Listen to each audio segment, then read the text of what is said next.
ও মা গো মা, সাংবাদিকরা কয় কি এগুলা? আমিষা হত্যাকাণ্ডের নতুন নাটক, এরকম একটা নাটক যে হবে সেটা আগেই আন্দাজ করতে পেরেছিলাম। আমি আসামির সাথে কথা বলেছি, আসামি আমাকেও বলেছে যে সে নির্দোষ। ভেজানেল সোয়াপের ভিতরে তো বীর্যের উপস্থিতি শনাক্ত হয়নি। আসামি নির্দোষ হলে বাসা থেকে কেন গ্রিল কেটে পালালে? আপনাদের আর্গুমেন্টটা কি ছিল? আপনাদের আমাদের আর্গুমেন্ট হলো যেহেতু এটা 10 মামলা এবং যেহেতু 10 অভিযোগ আনা হয়েছে যে তার যে ডিএনএ টেস্ট, আসামির যে ভিকটিমের যে ভেজানেল সোয়াপের ভিতরে তো বীর্যের উপস্থিতি শনাক্ত হয়নি। এটা দর্শনকারী নিজেই যখন স্বীকার করেছেন তিনি এই কাজটি করেছেন, তাহলে আমি বলবো আইনের প্রয়োজন নাই, ঘুষের প্রয়োজন নাই, পাবলিকের হাতে তুলে দেন, নিশ্চিত করুক তার বিচার 48 ঘন্টার মধ্যে। কি প্রয়োজন তাকে কারাগারের অন্ধকারে রেখে ভালো খাবার দেওয়ার জন্য? আমার আজকে শিশুর কান্না, আমার জাতির কান্না, আমার বাংলাদেশের কান্না আমরা আর সহ্য করতে পারবো না, আমরা আর মেনে নিতে চাই না। রে ভাই, আমিষা হত্যাকাণ্ডের নতুন নাটক, এরকম একটা নাটক যে হবে সেটা আগেই আন্দাজ করতে পেরেছিলাম।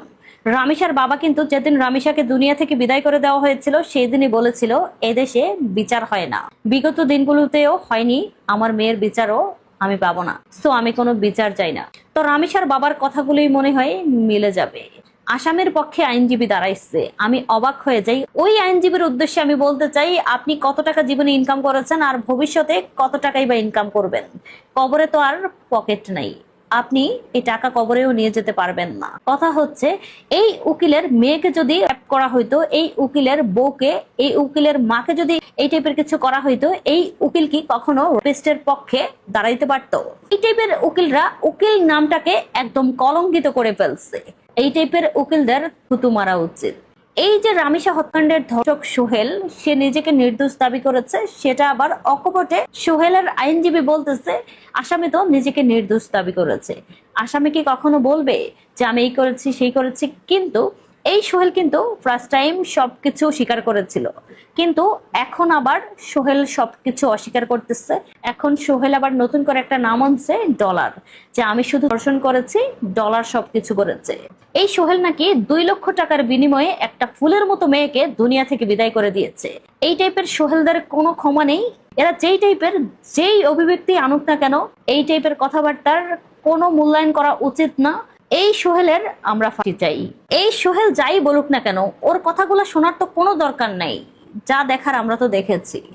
রামিসার গলা আলাদা করে আলাদা জায়গায় রাখা হয়েছে, রামিসাকে কি বিভৎসভাবে দুনিয়া থেকে বিদায় করে দেওয়া হয়েছে। এরপরেও একটা পক্ষ এই সোহেলকে, এই জঘন্য লোকটাকে বাঁচানোর জন্য উঠে পড়ে লেগেছে। নতুন নাটক শুরু হয়েছে, কিন্তু আমরা আশাহত হয়েছি যে অ্যাটলিস্ট আমরা এটা আশা করেছিলাম যে রামিসা হত্যার বিচারটা যেন পারফেক্টলি হয়, কিন্তু আমরা আশাহত হচ্ছি। এই রামিসা হত্যাকাণ্ডে একটার পর একটা নতুন নাটক আমাদের সামনে আসতেছে। আল্লাহ জানে এই নাটকের পর্ব কততম পর্বে যে আটকায়। কিন্তু এখন মনে হচ্ছে এই সোহেলের বিচার হবে না, ওর কিছুই হবে না, ওর উপরে অনেক বড় হাত আছে। রামিসাকে সোহেল যে আসামি বর্তমানে, সে বলতেছে আমি তাকে কিছু করিনি, যা করেছে ডলার। ডলারকে মিরপুর 11 নম্বরের পয়সাওয়ালা ডলার নাকি ঘটনা ঘটাইছে। আজকে সে আদালতে এই কথা বলছে, আরো কি কি বলছে। আমি আপনাদেরকে বলেছিলাম যে আকাশেও নেই এত তারা বাংলাদেশের আইনের যত ধারা, এবং তাকে কে এগুলো শিখিয়ে দিয়েছে, ভেতরে কোন আইনের খেলায় সে এখন নতুন করে ঘটনা নতুন মোড় নিয়ে আসছে। জাগো নিউজ 24 থেকে পড়ছি, 1 জুন 2026। নিজ স্ত্রীকে নির্দোষ দাবি করে রামিসার যে চলে গেল, তার ঘটনায় ডলার নামে এক ব্যক্তির বিরুদ্ধে অভিযোগ তুলেছেন মামলার অন্যতম প্রধান আসামি সোহেল রানা। তিনি বলেন রামিসাকে, আমি ভাষা চেঞ্জ করে বলছি, যা করার ক্ষতি করছে ডলার, এবং দুনিয়া থেকে সরিয়ে দেওয়ার সিদ্ধান্ত সেটাও ডলার করছে। তো সোহেল কি করছে, সে আবার নিজে বলছে আমি শুধু ওই রামিসার যে নিথর দেহটা, এটাকে কিভাবে কি করা যায় এটার যত প্রসেসিং এসে এটা আমি করছি। ভাষাগুলো আমি চেঞ্জ করে বললাম এখানে। সোমবার 1 জুন ঢাকার আদালত থেকে কারাগারে নেওয়ার সময় সাংবাদিকদের কাছে এমন দাবি করেন প্রধান আসামি সোহেল রানা। আচ্ছা, আর তাহলে ডলারটাকে? সোহেল রানা বলেন আমি ক্ষতি করি নাই, ভাষাটা চেঞ্জ করলাম আবারও, শুধু রামিসার যে নিথর দেহ এটারে প্রসেসিং করছি যেন কেউ খুঁজে না পায়। হ্যাঁ, ব্যাপারটা বুঝেন। যা করার ক্ষতি ডলার নামের একজন করছে, আমি পাপ করছি, আমাকে সেই পাপের শাস্তি দেন। তিনি আরো দাবি করেন রামিসাকে এনে দিতে পারলে ডলার তাকে 2 লাখ টাকা দেওয়ার প্রতিশ্রুতি দিয়েছিল। ব্যাপারটা বুঝছেন তো? বেটা সোহেল, তুই আগে বললি না কেন? ওই যে দেরি হয়েছে না, এখন তাকে কেউ পরামর্শ দিছে। এর মধ্যে দিয়ে কিন্তু ডলার যদি ধরেন, আমরা ধরে নিলাম আরো তো তদন্ত হবে, ডলার মনে করেন ছিল। এখন এই যে সময়টা গেল, ঈদ কেটে গেল, 20 দিন, প্রায় 18-19 দিন গেল, এখন তো কি হলো, ডলার যদি ঘটনার সাথে জড়িত থাকতে ডলার তো চলে গেছে বিদেশ। বুঝেন না এই ঘটনাটা? তাহলে সোহেল তুই আগে কেন বললি না? আচ্ছা, 2 লাখ টাকা তারা দেওয়ার প্রতিশ্রুতি। পরে কারাগারে নেওয়ার সময় প্রিজন ভ্যানে সাংবাদিকদের একই কথা বলেন সোহেল। তিনি বলেন মিরপুর 11 নম্বরে ডলারের বাড়ি। মিরপুরবাসী 11 নম্বরে যারা আছেন, ডলারকে জানা থাকলে কমেন্ট করবেন। আচ্ছা, রামিসার যা ক্ষতি আছে সব ক্ষতি ডলার করছে, দুনিয়া থেকে সরিয়ে দেওয়ার সিদ্ধান্ত ডলার করছে। ওরে ধরেন সব পাবেন, এখন ডলার কোথায় আছে? আচ্ছা, এছাড়া তিনি বলছেন কি জানেন, যে তার স্ত্রী নির্দোষ, সে মোটামুটি পাপী। এবং সে আরেকটা কথা বলছে যে ডিএনএ যে রিপোর্টটা হয়েছে এটা নাকি তাৎক্ষণিকভাবে লেখা হয়েছে, এটাও ভুল। ব্যাপারটা বুঝছেন? তারে কেউ শিখাই দিচ্ছে কিনা, এখন এটাই তো মূল বিষয় হয়ে দাঁড়াইছে। এখন আপনার দেখেনি যে এখন সোহেলের আসল ঘটনা এখন ডলারে দিছে। কোনো একটা কারো পরামর্শ ওরে জেলখানায় দিছে যে তুই ডলার জড়িত থাকতে পারে, নাও থাকতে পারে, আমরা তোর কিছুই জানি না। তবে এই মুহূর্তে পুরো মামলাটাকে লম্বা প্রসেসে নিয়ে গেছে। কিন্তু এবার ডলার কে, তাকে খুঁজে বের করো। মিরপুর 11 নম্বরে আছে কিনা, জড়িত আছে কিনা, দেশে আছে কিনা, বিদেশ আছে কিনা। এখন সোহেলের ব্যাপারে ফাইনাল সিদ্ধান্ত আইনের ধারা, বিচারের ধারায় কি বলবে, ডলার এখানে অ্যাড, বিরাট খেলা। এর মধ্য দিয়ে এই যে আজকে পর্যন্ত রামিসার ঘটনার, এর মধ্যে আরো কত রামিসার ঘটনা ঘটেছে আপনি কল্পনা করতে পারবেন না। আজকে 1 জুন বাংলাদেশ প্রতিদিন পত্রিকায় হাসপাতালে আরেক বাচ্চার এরকম ঘটনা প্রত্যেক দিন ঘটতেছে, বছরে 600-700। এর মধ্যে রামিসারটা ভাইরাল কেন হলো? শুনতে খারাপ লাগবে, আবার আপনার বলতেও আমার খারাপ লাগবে, রামিসা দেখতে সুন্দর, এই জন্য ভাইরাল হয়েছে। এইভাবে প্রত্যেক দিন ঘটতেছে। আইনের অনেক ধারা, এবং 1841 সালের ব্রিটিশ আইনে বাংলাদেশ চলে। পৃথিবী আপডেট হলো সেই পুরাতন বাংলাদেশ। এবং সোহেল দেন পুরো ঘটনার মোড় কিন্তু ঘুরাই দিল। এখন ডলারকে খুঁজো, ডলারকে বের করো, তারপরে এখন হিসাব কিতাব আসবে। স্বপ্নও নির্দোষ, কোন সময় সোহেলরা কয় যে আমিও নির্দোষ, ডলার সব করছে। এখন 2 লাখ টাকার বিনিময়ে কত কিছু। আল্লাহ দয়া করুক এ দেশকে। আর আইনের ধারা আধুনিক করেন, পরিবর্তন করেন, মানে আর কত প্রতি বছর 600-700। এবং নারীও শিশু ট্রাইব্যুনালে 1.5 লাখ মামলা ঝুলেই রয়েছে। কবে কি হবে আল্লাহ জানে। তা এখন সর্বশেষ খবর, ডলারকে এখন এর আগ পর্যন্ত কিন্তু মামলারে ঝোলাই দিছে সোহেলে। কার পরামর্শে ঝোলাইছে আমি জানি না। এখন ডলার কি জড়িত নাকি জড়িত না, পরবর্তী আপডেটে জানতে পারবেন। আরো অনেক তদন্ত, অনেক রিপোর্ট আসবে। শিশু রামিসা ধর্ষণ ও হত্যা মামলায় সাক্ষ্য গ্রহণ শুরু হয়েছে। আসামি সোহেল রানা ও তার স্ত্রী স্বপ্না খাতুনকে আদালতে হাজির করা হয়েছে। ঢাকার মহানগর শিশু সহিংসতা দমন ট্রাইব্যুনালের বিচারক মাসরুস তালিকিনের এজলাসে শুরু হয় সাক্ষ্য গ্রহণ। সাক্ষ্য দিতে আদালতে হাজির হয়েছেন মামলার বাদী রামিসার বাবা। এ সময় তিনি ন্যায় বিচার চেয়েছেন। এছাড়াও আরও কয়েকজন সাক্ষ্য দেবেন আজ। গতকাল আসামি সোহেল রানা তার স্ত্রী স্বপ্না খাতুনের বিরুদ্ধে অভিযোগ গঠনের শুনানি হয়। শুনানি শেষে আদালত সাক্ষ্য গ্রহণের জন্য আজকের দিন ধার্য করেন। এ মামলায় প্রত্যক্ষদর্শী, ফরেনসিক বিশেষজ্ঞ, তদন্ত কর্মকর্তা সহ মোট 18 জন সাক্ষী রয়েছেন। সরকার, বিরোধী দল উভয়ের কাছে বিনীতভাবে অনুরোধ করব, আপনারা সংসদে এমন একটা আইন পাশ করুন যেটা যারা স্বীকারোক্তি দিবে, স্বীকারোক্তি দেওয়ার সাথে তার 1 মাসের ভিতরে সেই রায় হবে এবং সেটা কার্যকারিতা হবে। দর্শক, শিশু রামিসা হত্যা মামলার সাক্ষ্য গ্রহণের বিষয়ে বিস্তারিত জানবো। সরাসরি যোগ দিচ্ছেন সহকর্মী রাব্বি হোসেন। রাব্বি, সাক্ষ্য গ্রহণের শুরুতে বিচারক কি বললেন এবং বাদী ও বিবাদী পক্ষের বক্তব্য কি? শিশু রামিসা হত্যা মামলায় আজকে জবানবন্দি দিয়েছেন রামিসার বাবা যিনি রয়েছেন তিনি। সেখানে তিনি তার শিশুকে হত্যা এবং ধর্ষণের যে নৃশংস বর্ণনা সেটি তিনি তুলে ধরেছেন।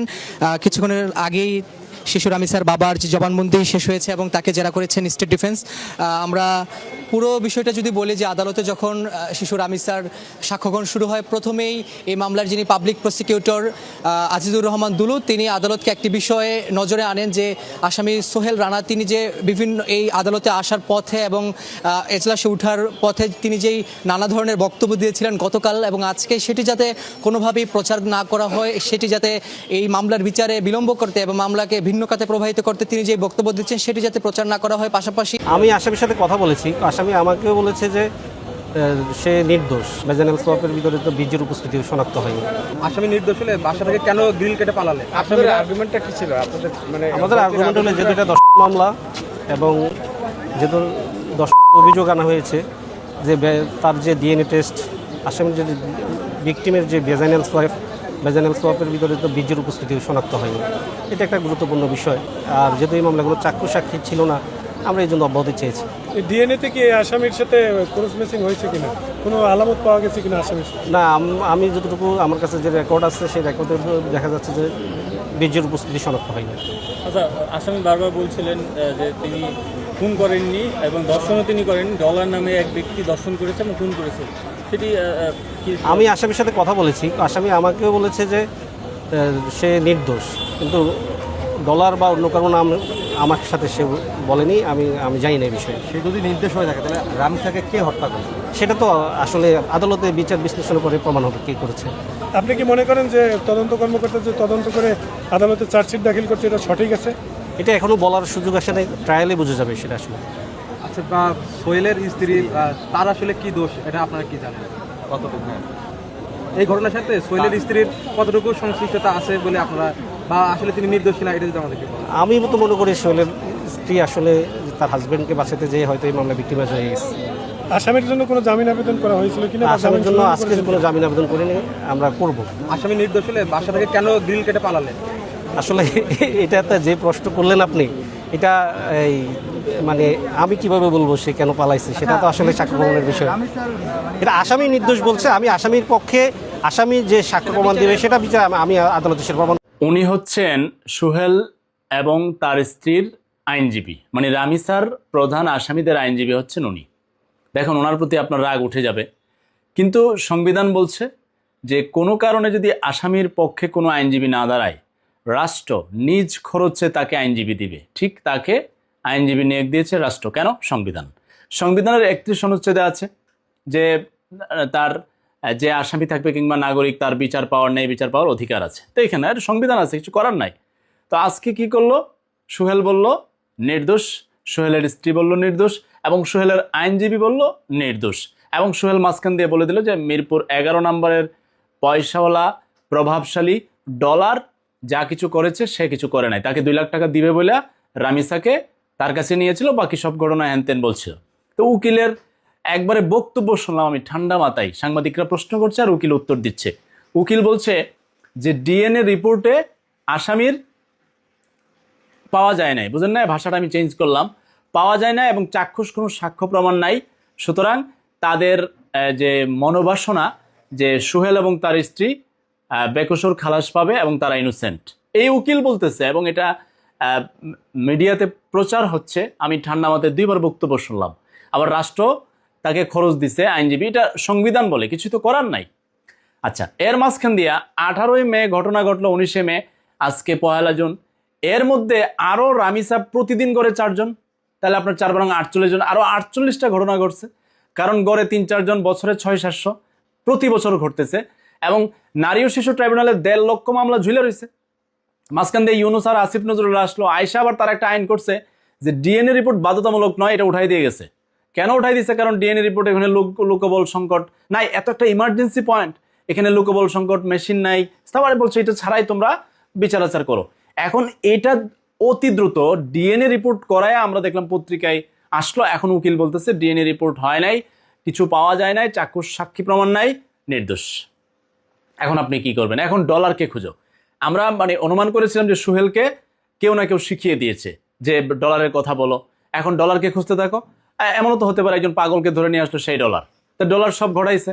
এখন আবার তাহলে সোহেল কি? মানে এই যে ঝুলতেছে, ঝুলবে। এবং আইনের এত ধারা, সংবিধানের এত ধারা। সাংবাদিক জিজ্ঞেস করছে যে 164 ধারায় তো সোহেল জবানবন্দি দিছিল, স্বীকারোক্তি দিছিল, বলছে সে দিয়েছে, এখন সে বলতেছে নির্দোষ। আমি আপনাকে আরো সংবিধানের ধারা, অনেক আইনের ধারা দেখাইছিলাম, অনেকে রাগ করছিলেন। এইসব ধারা মারা, স্বীকারোক্তি সব বাতিল হয়ে যায়। জানেন, আপনার মনে আছে ওই যে মাগুরার আসিয়ার কথা, সেটা কিন্তু রায় হয়েছিল আসিফ নজরুলের সময়, এটা এখন আবার আপিল করে ঝুলাই দিছে। কারণ সিস্টেমটা এটা, নিম্ন আদালতে যদি ঝুলানোর রায়ও হয়, এটা আবার উচ্চ আদালতে আপিল করে জুলাইদের ডেথ শুনানিতে পড়ে যায়, ওইটা আবার 6-7 বছর সিরিয়ালে পড়ে থাকে। মানে আপনার বিচার পাবেন না, কারণ বাংলাদেশের আইনের এত ধারা এই 7 আসমানেও নাই এত তারা। এবং ধীরে ধীরে ধারাবাহিক সংবিধান, আইন, এত কিছু কেচাল আর পেচাল, মানুষ আর বিচার পায় না। ওই রামিসার বাবা প্রথম এটাই বলছিল যে বাংলাদেশের তো রেকর্ড নাই বিচারের। এখন দেখেন আইনজীবী রাষ্ট্র খরচে নিয়োগ পায়া এমন এক কেচাল বাজাই দিছে, ডলার রেখো যাও। আবার সাংবাদিকরা গেছে মিরপুর 11-তে এই মুহূর্তে যে ডলার নামে কেউ আছে কিনা, নারী পুরুষদেরকে জিজ্ঞাসা করতেছে, বলছে না ডলারের নাম তো আমরা প্রথম শুনলাম, আমরা তো কেউ জানি না। অনেক স্থানীয়রা, আমি স্ট্যাটাস দিচ্ছি, তারা কমেন্ট করছে না মিরপুর 11-তে ডলার নামে কেউ নাই। এবার ডলারকে অনুসন্ধান করো। আবার এদিকে আইনজীবী আছে, পাল্টাপাল্টি লড়াই। রাষ্ট্রপক্ষের আইনজীবী বলতেছে তার সর্বোচ্চ শাস্তি আমরা নিশ্চিত করার জন্য সকল কার্যক্রম আগামীকাল থেকে ওই সাক্ষী 18 জন সাক্ষী এইভাবে গাইতে থাকবে, আপিল হবে, লড়াই হবে। আবার বিপক্ষ সোহেলের আইনজীবী আবার তার টিম নিয়ে লড়াই করবে। কিরে ভাই, কি মুসিবতের বাংলাদেশে পড়লাম। এবং এই কারণে আসামিরা এই প্রতি বছর 600 থেকে 700 নারী ও শিশুর ক্ষতি করে, প্রত্যেক বছর বাংলাদেশে করে। মানে আইন তো 1841 সালের ব্রিটিশের আইন। পৃথিবী কত বদলে গেল, কত আপডেট হলো, আর বাংলাদেশ সেই পুরনো ব্রিটিশের আইনই চলে। অথচ ব্রিটিশ তাদের আইন কত পরিবর্তন করেছে। কিরে ভাই সোনার বাংলা, আইনকে পরিবর্তন আপডেট কেন করে না, কেন, এটা আমরা জানতে চাই। এইভাবে কত, মানে এটা ভাইরাল হয়েছে। আমি আবারও বলি, শুনতে আপনার খারাপ লাগবে, শুধু এই রামিসা একটু সুন্দর, অনেক সুন্দর, কিউট, এই কারণে ভাইরাল। আরো গরিবের অনেক রামিসা প্রতিদিন ঘটতেছে। আজকের বাংলাদেশ প্রতিদিন পত্রিকায় 1 জনে আছে হাসপাতালের ভিতরে ওয়ার্ড বয় এরকম রামিসার ক্ষতি করেছে প্রত্যেক দিন, গড়ে 4টা। কেউ ভাইরাল হয়, কেউ হয় না, কিন্তু ভাইরাল হলেও বিচার হয় না। আসিয়ারটা এখনো ঝুলে রয়েছে, এই রামিসারটা তো আজকে ঝুলাই দিছে। এত আইন, এত সংবিধান, এত কেন? আল্লাহ দয়া করে দেশকে। 1/6/26 তারিখে এই মামলার বিচারিক কার্যক্রম শুরু হবে। মোহাম্মদ সোহেল রানা সে আদালতে দোষ স্বীকার করে স্বীকারোক্তিমূলক জবানবন্দি প্রদান করে ম্যাজিস্ট্রেটের সামনে। এরপরে তাকে জেল হাজতে প্রেরণ করা হয় এবং তার স্ত্রী তাকে যে হত্যায় বা দর্শনে যে সহযোগিতা করেছিল মোসাম্মদ স্বপ্না, তাকেও জেল হাজতে প্রেরণ করা হয়েছিল। আপনারা জানেন যে এই হত্যা এবং এই দর্শনের মামলায় সরকারের পক্ষ থেকে এবং আমাদের মাননীয় প্রধানমন্ত্রী তিনিও নির্দেশ দিয়েছেন যে অতি তাড়াতাড়ি তাদেরকে আইনের আওতায় এনে তাদের শাস্তি নিশ্চিত করার জন্য। এবং সেই সরকারের উদ্যোগ, আইনমন্ত্রী এবং স্বরাষ্ট্রমন্ত্রী সবারই প্রচেষ্টায় এবং জনগণের সহযোগিতায় আজকে এই মামলার তদন্তকারী অফিসার 5 দিনের মধ্যে এই মামলার তদন্ত রিপোর্ট, চার্জশিট আদালতে দাখিল করেন। আজকে এই মামলার চার্জশিটে বা অভিযোগপত্রে আসামি মোহাম্মদ সোহেল রানা এবং স্বপ্না আক্তার দুজনকে আসামি করে এই চার্জশিট দাখিল করা হয়। সেখানে সিএমএম আদালত থেকে আমাদের এখানে আইনের নিয়ম অনুসারে সেটা বিচারের জন্য বিচারিক আদালত, আপনারা ইতিপূর্বে জানেন যে এখানে শিশু সহিংসতা দমন ট্রাইব্যুনাল আছে। এই শিশুদের উপরে যে সহিংসতা বা দর্শন এবং তাদেরকে হত্যা করা হয় দর্শন করে, এগুলি বিচার করার জন্য এই আদালতে আজকেই প্রেরণ করা হয়। এবং এই ঢাকা মেট্রো দায়রার আদালতে অধীনে বা ঢাকা মেট্রো এলাকার অধীনে যেই বিচারক শিশু সহিংসতা দমন ট্রাইব্যুনাল যেটা আছে, ওই ট্রাইব্যুনালের যে বিচারক মাসুদ সালেকি, তিনি আজকে এই অভিযোগপত্র এবং চার্জশিট আমলে গ্রহণ করেন এবং আমল গ্রহণ করে আগামী 1/6/26 তারিখে মামলাটির অভিযোগ গঠনের জন্য দিন ধার্য করেন।